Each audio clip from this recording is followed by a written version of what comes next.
Hello, everybody. Thank you for joining me. This is GGF bringing you episode 63 of Let's Try Pathfinder, Wrath of the Righteous. Hope you guys are doing well and ready to check out some more of this fascinating gem with me.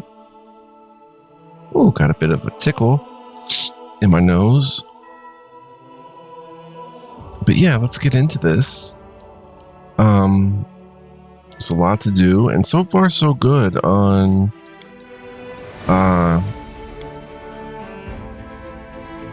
getting some of this content done before we get ushered into the future, dragged by our coattails basically, or by the scruff of our necks. All right, so we're still leveling up, and we're still in the testing grounds. I think it's been 2 episodes now of testing grounds, maybe just 1. But I'm not in a big hurry to continue, even though, of course, it's interesting and stuff. I want to kind of make sure we have the best level ups to handle core. And I'm not quite sure how to do that just yet. Maybe we can do, let's see, Lann. He's going to be just a Zen archer. He gets key arrows. Nice. At 5th level, a Zen archer always deals his unarmed damage with the arrows from his bows. For example, a medium Zen archer's short bow normally deals 1d6 damage. Using this ability, his arrows deal 1d8. So how would that benefit?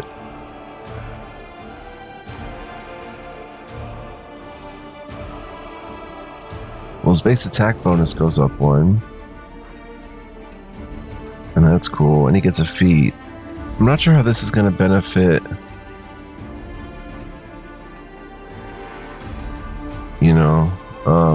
using a composite bow. We'll see. Let's test him. Come through here. Let's see. Lann. Lore nature. Definitely need that lore nature. Definitely need that perception. And shoot, we need some stealth too, yeah, for the world map. Oh, deadly aim. You can choose to take a -1 penalty on all ranged attack rolls to gain +2 on all ranged damage rolls. That is really tempting because his base attack bonus is so high. He can afford to take a -1 and do more damage. It's really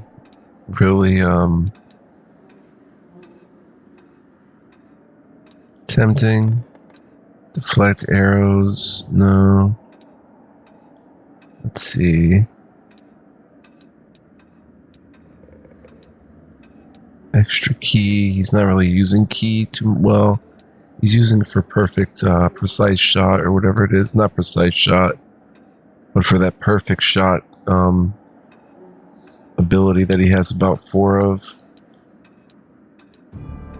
Mounted combat.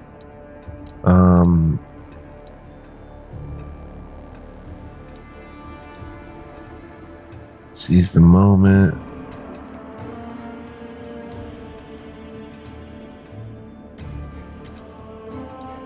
Seize the moment would be cool if him and Sela or someone on the front line had it. When an ally who has his feat confirms a crit hit, well, an attack, that would be weird.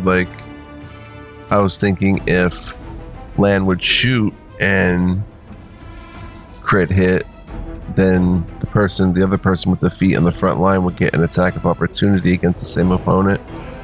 That'd be pretty cool. Skill focus, nothing really too tempting.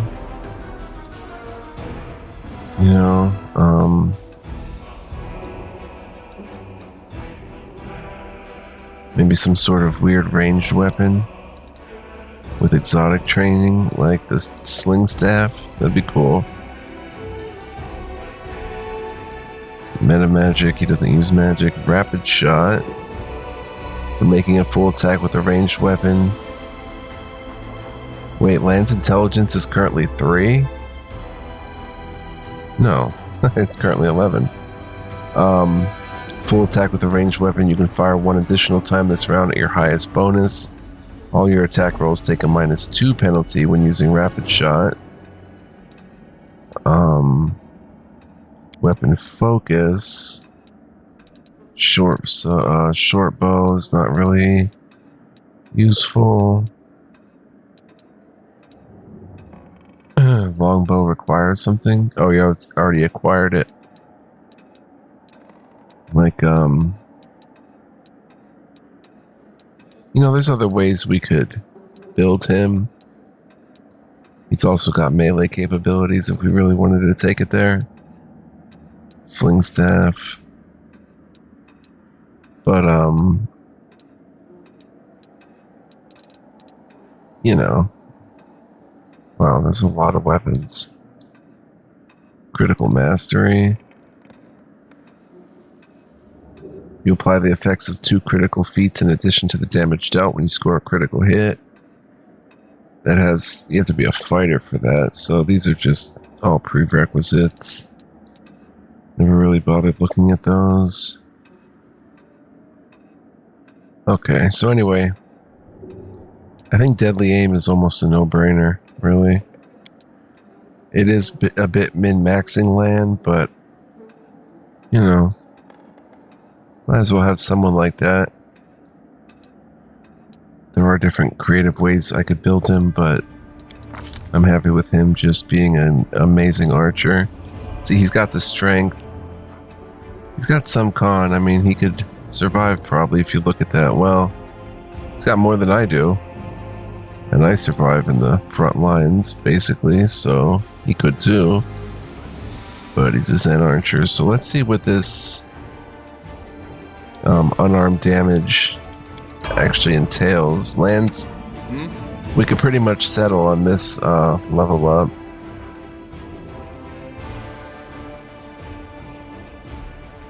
(1d8 + 2). See, he's doing 1d8 + 5. It doesn't really say. Enhancement +2. That's from the weapon. Strength is +3. 6 to 13. Did anything change there? Let's just see if anything changed. I'll go ahead and save this as... Oh, wait. Just do a quick save. And then reload and just see if anything visibly changed. Because I am curious. Maybe it was 1d6 + 2. And now he's adding a strength bonus or something.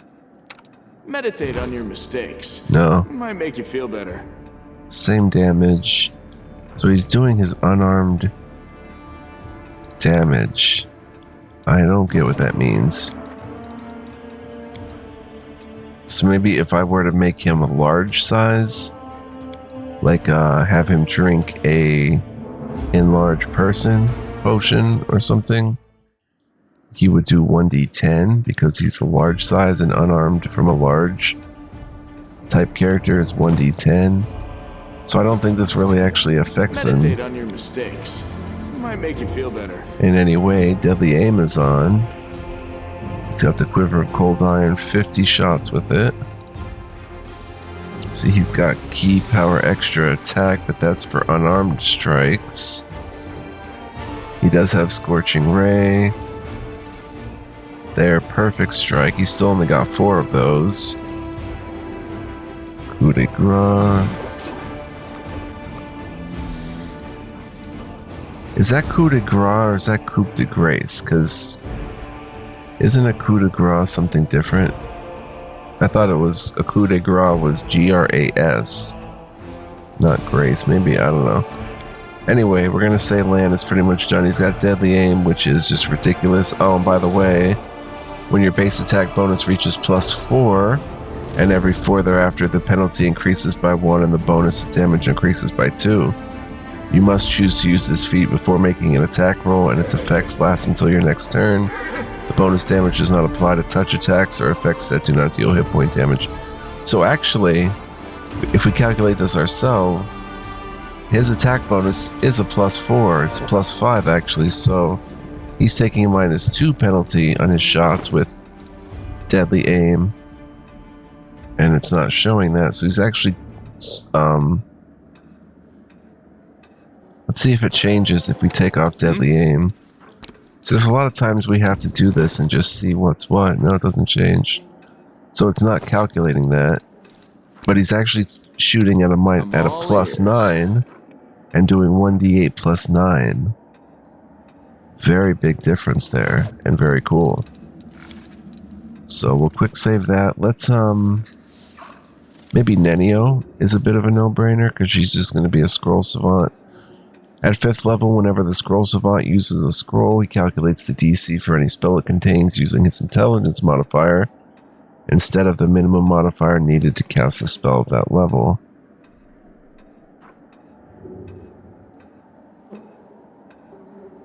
So anytime she uses a scroll now, the DC of that scroll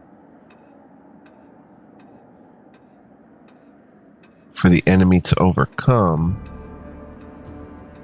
is going to have a +5 because she's got, is it +5 or +6? She's got, Oh, yes, what? oh, it's +4. All right, because she's corrupted. We have corruption right now, but it's going to be +5. So that's really powerful if we give her scrolls of stuff to cast. But that's if we keep her a scroll savant, which we can also...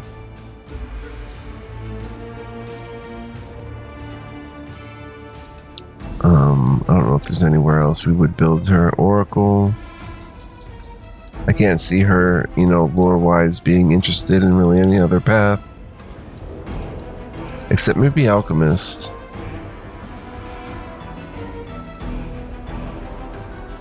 If there is, there might be an Alchemist already. So we'll just go with Scroll Savant. Seems like a pretty much no-brainer. She gets 4 casts of level 2, 1 of level 5 of level 1. Let's see. Fortitude saving throws go up 1. Reflex saving throws go up 2. Oh, and she gets access to level 3 spells. Nice. And a feat. So, heck yeah, let's do this. Let's get knowledge. Does she need use magic device? I guess that would help. Knowledge arcana. Knowledge world. Knowledge lore and religion. Pretty much basic there. So for our feat, arcane armor training. Cast spells while wearing armor. Benefit, reduce the arcane spell failure chance due to the armor you're wearing by 10% for any spells you cast. Greater spell focus.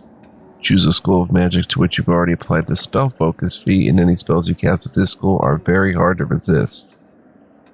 Add +1 to the DC for all saving throws against spells from the school of magic you select.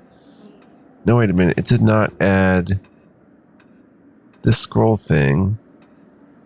It says, whenever he uses a scroll, he calculates the DC for any spell it contains using... Oh, so any DC not to overcome... Not for saving throws to overcome the spell, but to use any scroll at all, he adds a +5, basically like a use magic device type deal. He'll use a +5, or she'll use +5 her intelligence modifier. I don't know. We have to play with that. Point blank shot, spell focus. We could focus in another area as well. She has illusion. Necromancy is an opposing school, so we wouldn't want to get that. And it doesn't show her opposing school. She has spell penetration.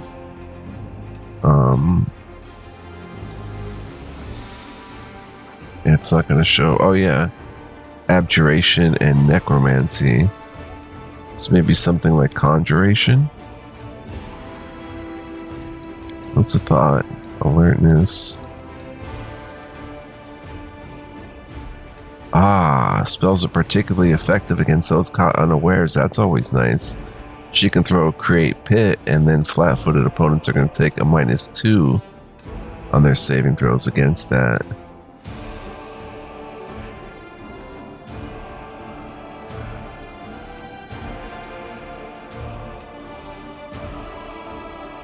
Persuasion check, that's not her. Brew potions would be good. I just might have her take brew potions. She would really come in handy then. Elemental focus, not really. Greater spell penetration. +2 to overcome a creature's spell resist. Another +2 stacks with the one from spell penetration. Improved initiative. Of course, there's tons of meta magic. Oh, can you imagine selective spell for create pit?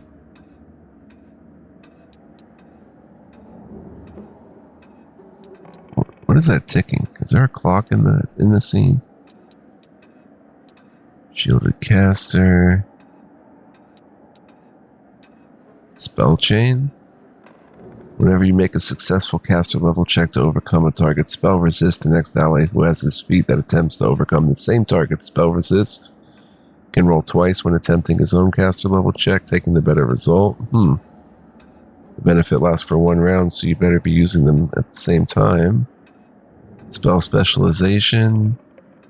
Select one spell, treat your caster level as being 2 higher for all level variable effects of the spell. Neat. That's very neat. But alright, let's see. Throw anything could be interesting. I think I want to give her brew potions, even though, like, greater spell focus would be crazy. Another +1 to the DC. But illusion, we haven't found illusion spells that are... Yeah, we won't get that one just yet. Or arcane armor training. I think we'll just get, like... Probably go with brew potions. But she's got a lot of spells that are very useful in potion form. And let's get more. Level 3 spells. Displacement. Nice. Battering Blast. You hurl a fist-sized ball of force, resembling a sphere of spikes, to ram a designated creature. You must succeed on a ranged touch attack. That's not great for her. On a successful hit, you deal 1d6 of force damage per 2 caster levels, max 5d6. For every 5 caster levels you possess beyond 5th, you gain another ball of force. And a creature struck by any of these is subject to a bull rush attempt. The force has a strength mod equal to your intelligence, wisdom, or charisma mod, whichever is highest. Nice. Intelligence mod. The CMB for the force's bull rush uses your caster level as its base attack bonus, adding the force's strength mod and +10 bonus for each additional blast that hits. If the bull rush succeeds, the force pushes the creature away from you in a straight line and must make a reflex save or fall prone. That's pretty awesome. Look at all these awesome spells. Heroism. Nice. Wow, there's a lot of level 3 spells. Oh my gosh. Vengeful Comets. Summon Monster 3. Stinking Clouds. Slow. Silver Darts. See Invisibility. Rage. Magic Weapon Greater. Lightning Bolt. 1d6 of electric per caster level. The 10d6. Each creature within its area. Keen Edge. Makes the weapon magically keen, improving its ability to deal telling blows. Doubles the threat range of a weapon. Hold person. Haste. Let's see how haste works in this edition. The transmuted creatures move and act more quickly than normal. This extra speed has several effects. When making a full attack, a hasted creature may make 1 extra attack with its main weapon. The attack is made using the creature's full base attack bonus plus any modifiers appropriate to the situation. The effect is not cumulative with similar effects, such as that provided by a speed weapon, nor does it actually grant an extra action, so you can't use it to cast a second spell or otherwise take an extra action in the round. A hasted creature gains a +1 bonus on attack rolls, +1 dodge bonus to AC and reflex saves, Any condition that makes you lose your dex bonus to armor class, if any, also makes you lose the dodge bonuses. A hasted creature's speed increases by 30 feet to a max of twice the subject's normal speed. This increase counts as an enhancement bonus. Multiple haste effects don't stack. Haste dispels slow. Force punch. Melee touch attack. That's not good for her. Fireball. Everybody loves fireball. Oh my gosh. 20-foot burst. Reflex for half. Yep, it's your traditional fireball. Generates a searing explosion of flame that detonates with a low roar and deals 1d6 of fire per caster level to a max of 10d6 to every creature within the area. A successful reflex save halves the damage. Excruciating deformation. Your touch attack causes your target to become painfully malformed. Its limbs twist and buckle while its body contorts uncontrollably, shifting and warping. Each round the target suffers excruciating pain and takes 2d6 points of direct damage, 1 point of dex damage, and 1 point of con damage, and its speed is reduced by 10 feet. Once per round as a free action on its turn, the target can attempt a new fortitude saving throw to resist the spell for 1 round, and it's 1 round per level. Deep Slumber functions like sleep except that it affects 10 hit dice of targets in a 10-foot burst. Blink. Physical attacks against you have a 50% miss chance, and the blind fight feat doesn't help opponents since you're ethereal and not merely invisible. If the attack is capable of striking ethereal creatures, the miss chance is only 20% for concealment. Any individually targeted spell has a 50% chance to fail against you while you're blinking, unless your attacker can target invisible ethereal creatures. If the attacker can see invisible creatures, the miss chance is also only 20%. For an attacker who can both see and strike ethereal creatures, there's no miss chance. Likewise, your own attacks have a 20% miss chance while blinking. You take only half damage from area attacks, but full damage from those that extend onto the ethereal plane. Although you're only partially visible, you are not considered invisible, and targets retain their dex bonus to AC against your attacks. You do receive a +2 bonus on attack rolls made against enemies that cannot see invisible creatures. That's pretty cool. Beast shape, what? You become a medium wolf. You gain a +2 size bonus to your strength and +2 form natural armor bonus to AC. Your movement speed is increased by 20 feet. You also gain a 1d6 bite attack and the tripping bite ability. Tripping bite, a wolf can attempt to trip its opponent as a free action if it hits with a bite attack. That's cool and all, but her stats would not really lend themselves to being a wolf. Be a very intelligent wolf, but not a very capable one physically. Magic weapon greater gives a weapon enhancement bonus on attack and damage rolls of +1 per 4 caster levels, max +5. Bonus does not allow a weapon to bypass damage reduction aside from magic. Rage, you can actually cast some. Whoa! All allies within a 30-foot burst. For 1 round per level, each affected creature gains a +2 morale bonus to strength and con, a +1 morale bonus on will saves, and a -2 penalty to AC. Oh, that kind of hurts. The effect is otherwise identical with a barbarian's rage, except the subjects aren't fatigued at the end of the rage. While enraged, the subject cannot use spells.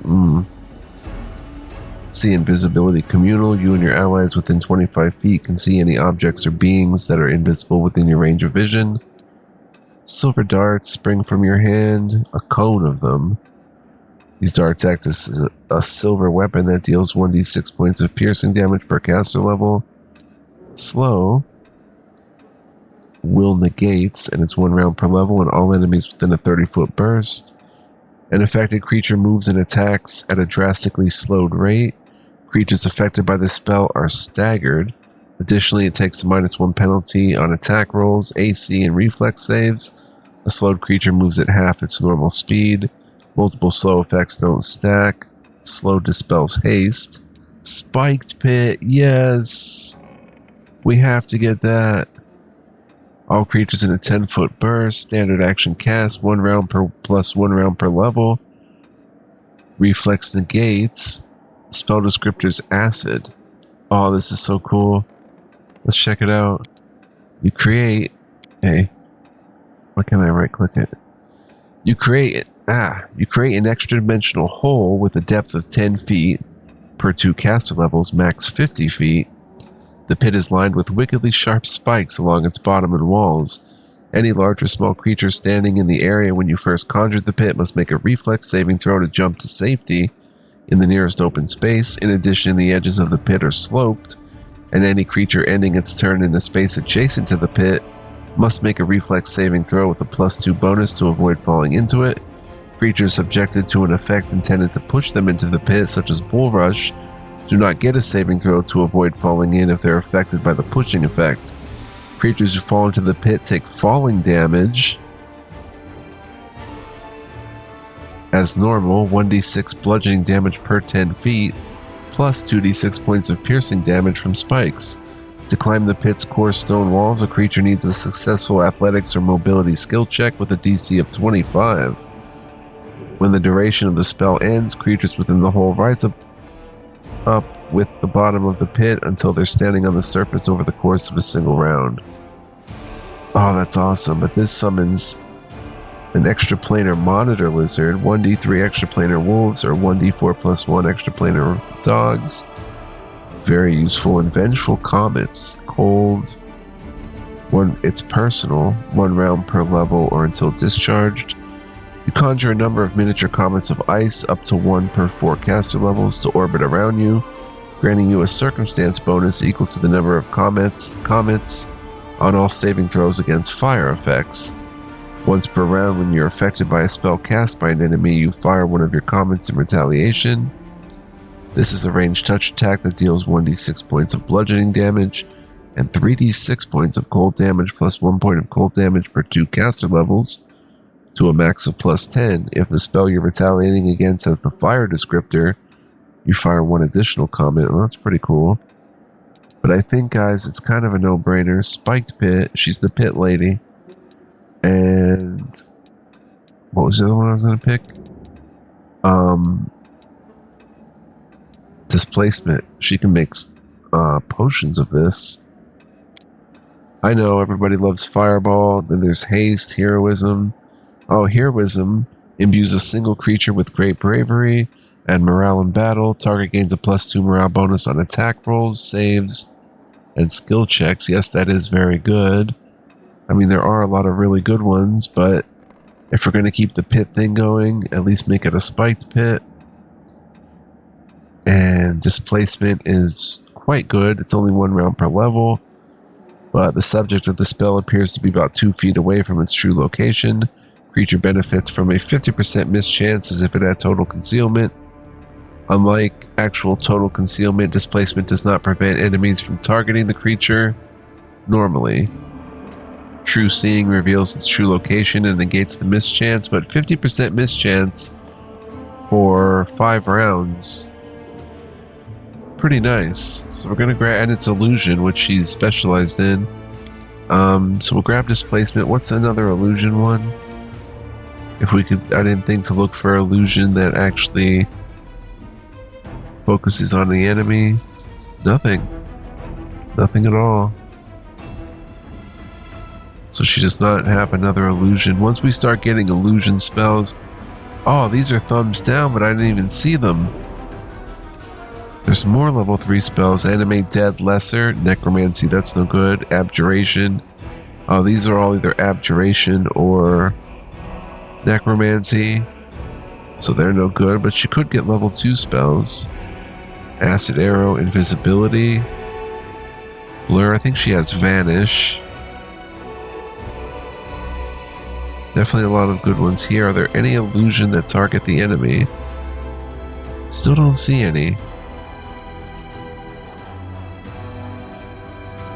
Divination isn't really her bag. And then we're down here to Necromancy and Abjuration. Yeah, so illusion, not many that target the enemy thus far. That may change at higher level, but right now that's what it is. So I think we're going to go with Displacement and Spiked Pit. I think Spiked Pit will come in handy. I mean, she already, if we look at her spellbook in 2, She has Summon Monster 2, Haunting Mists, Mirror Image on Personal, which, and then Create Pit. This is 1 minute per level, so it might be worth casting in a buff situation. But she's already got Create Pit. This is a max of 30 feet, by the way. Spiked Pit is 50 feet. And it's much the same, but a bit different. She's got these level 1 spells. Level 3, so she does have Vanish. She would get Spiked Pit and Displacement. Now, it's not super ideal. She's not a typical wizard that would haste us or slow the enemy, or even like a cleric that would hold the person or cast heroism or throw a fireball. Not even a force punch, but I think we have the right idea here. I really do. So let's hit next. I'm not totally sold on the Spiked Pit, but I think I should be. Because if we look at it too, excuse me, we could always get a bonus on Conjuration. Like we can do another focus on Conjuration. She has to Create Pit she'd benefit from. Snowball, Summon Monster. I don't know, just a thought. Or maybe even Enchantment if we were to get like a Hold Person or whatnot. But yeah, I think we're good here. The result, Scroll Specialization. Brew Potions. Oh, we're going to go with Brew Potions up to level 3. I think we Gucci here. I think this is what we want to do. Hit complete. Now let's test it. Hit another quick save. And let's say we rest.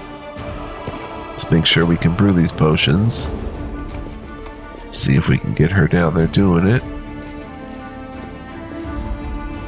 Alright, go to Alchemy. Nice. Spell Preparation. We know about Spell Preparation. So if we look at this, oh, we have a fish on a stick. Let's choose a potion to craft. I'm putting Nenio in there. Boom, there we go, son.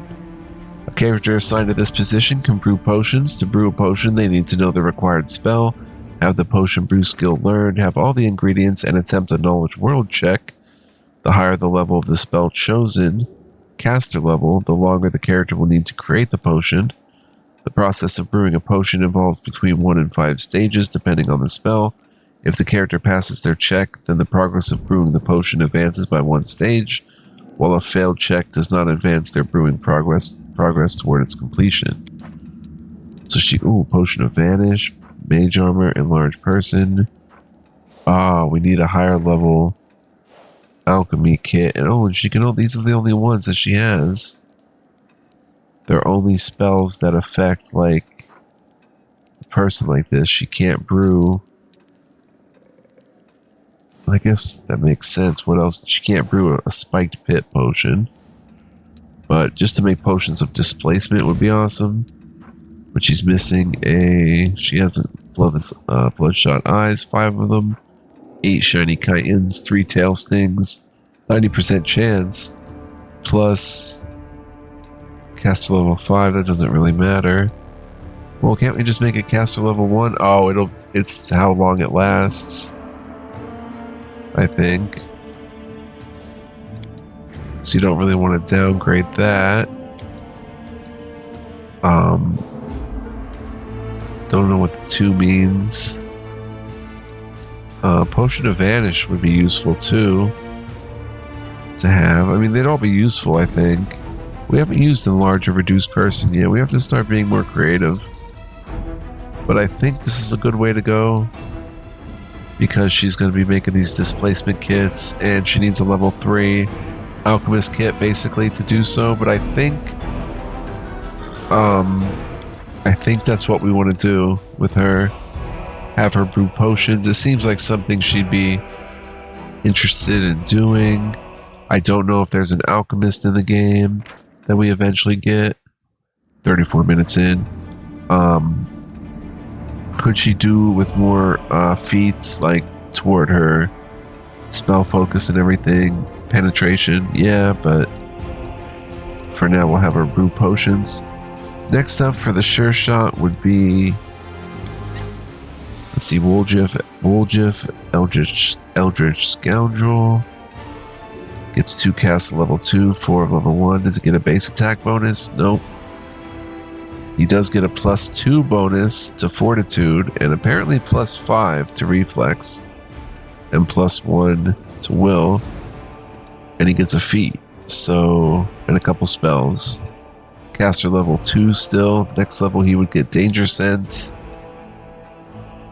And that's it. So, do we want to go this way, or we can't go another rogue class. So what else would he do? Maybe I don't really see him.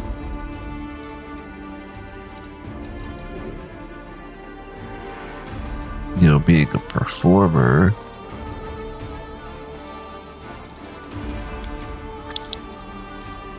An alchemist, an arcanist.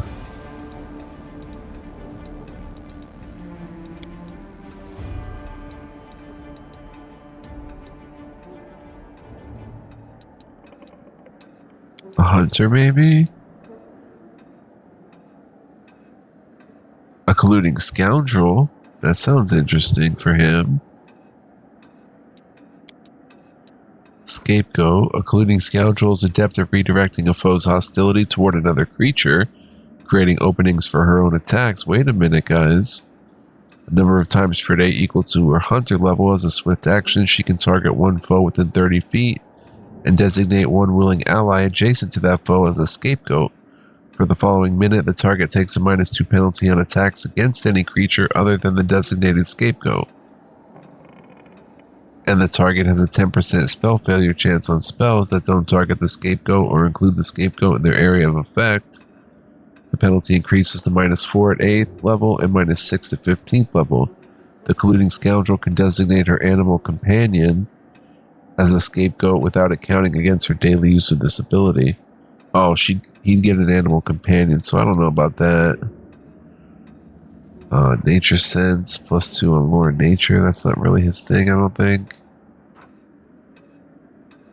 No animal focus, though. Precise companion. Precise shot or outflank. Hunter tactics. Grants her teamwork feats to her animal companion at level 3. And a teamwork feat. Woodland stride. Backstabber. Deals 2 at 8th level, including Scoundrel, deals 2d6 additional points of damage on attacks against a target threatened by an ally, currently designated as the scapegoat. This increases to 3d6 points of damage at 15th level. This is precision damage and is not multiplied on a crit hit, but it does stack with sneak attack and similar effects. Nice. So that would stack up at level 8. Teamwork feats, raise animal companions. So he just get a bunch of teamwork feats with his animal. Master Backstabber, I saw that. Tandem Executioner. I don't know, but I don't think he'd be an Inquisitor.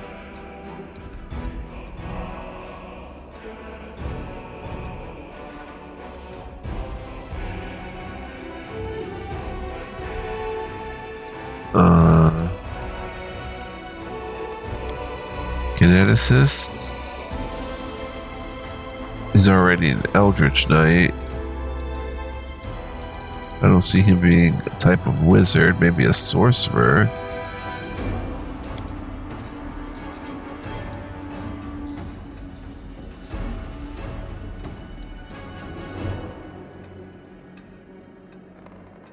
Let me hit my water bottle, guys. Bear with me here.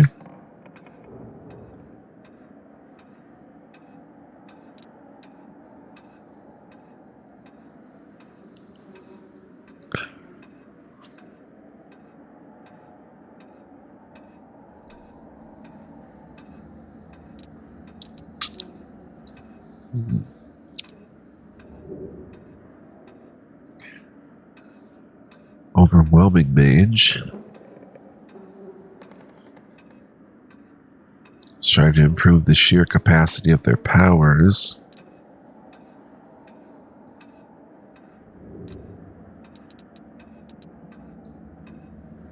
Has to be a Kitsune for Nine-tailed Air. If we go Wizard, Arcane Bomber,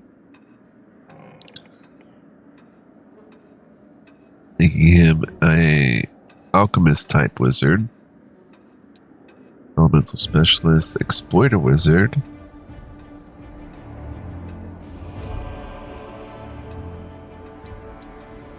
Shadowcaster.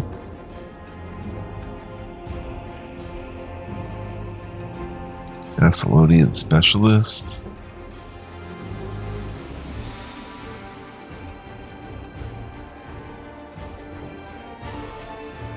Spellmaster, Chronomancer, takes a Dampier. Okay, so I guess he's going to stay as Eldritch Scoundrel. We haven't been planning for any of these. And I'm a bit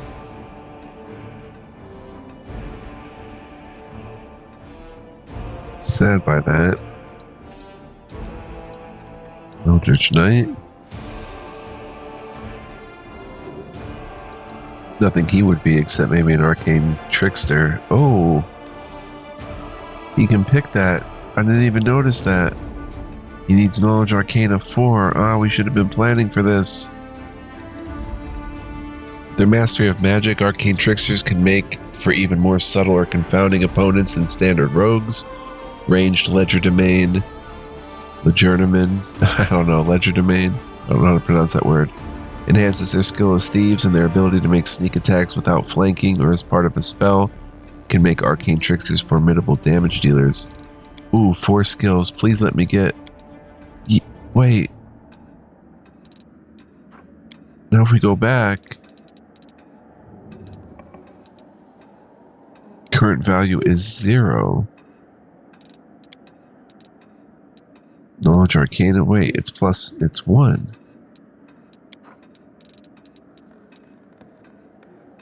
It says it needs 4. Current value is 0 for some reason. Oh, because we put a 1 in, so it is 0. So boom, we can get it next level. No, we can't. Because right now he has a 4. It's plus 4. He needs 4 points in this. Oh, son! He could do it. He could do it next level. Arcane Trickster. Let's go, son! Boom. So, wait. Oh, I had him leveling up as some sort of wizard, though. Yeah, just a basic wizard with an arcane bond and stuff. But if we level him up as an Eldritch Scoundrel, he gets 1 skill point. Ah. Oh, wait, no. That's with the 4 points spent on Knowledge Arcana. So he can actually get another point to put into, like, Trickery or Mobility. Or how about Perception? Let's go Perception. No, let's go Trickery. Boom, son. So next level he can become an Arcane Trickster. Let's do it. We are 43 minutes in, so I gotta wrap it up and say thank you for joining me, guys. I hope you enjoyed this episode. So cool. So much more to come because I have no plans of shutting her down, as it were. So we'll get back to this next time. So thank you so much for watching. I hope you enjoyed. If you are enjoying, guys, please go ahead and hit the like button. Give this video a thumbs up. You could also leave a comment. Those are just ways to let me know that you want to see more. Thus, more will get made. Above other things, also, if you're new to my channel, welcome. I hope you enjoyed as well. Feel free to subscribe. I invite you actually to subscribe and hit the notification bell so you don't miss any uploads. And that said, guys, I hope to see you next time. Oh my gosh, we are Having a blast here, honestly. This is like pure RPG crack, if I may say so. Accomplished sneak attacker. It increases by 1d6. I wonder why it is thumbs down. I don't know, but we'll mess with Woljif's level next time. So again, we leveled up Nenio. Let's go ahead and make this 63. So yeah, guys, do come back because we are just getting started. Yes, 63 episodes in. We're just getting started. No joke. This is 150 to 2 hours for a normal playthrough, and at my pace, narrating and everything, yeah, it's going to be way more than that. So come back. See you guys then. Be well, live well, stay well. Much love, peace, and joy. Ciao for now.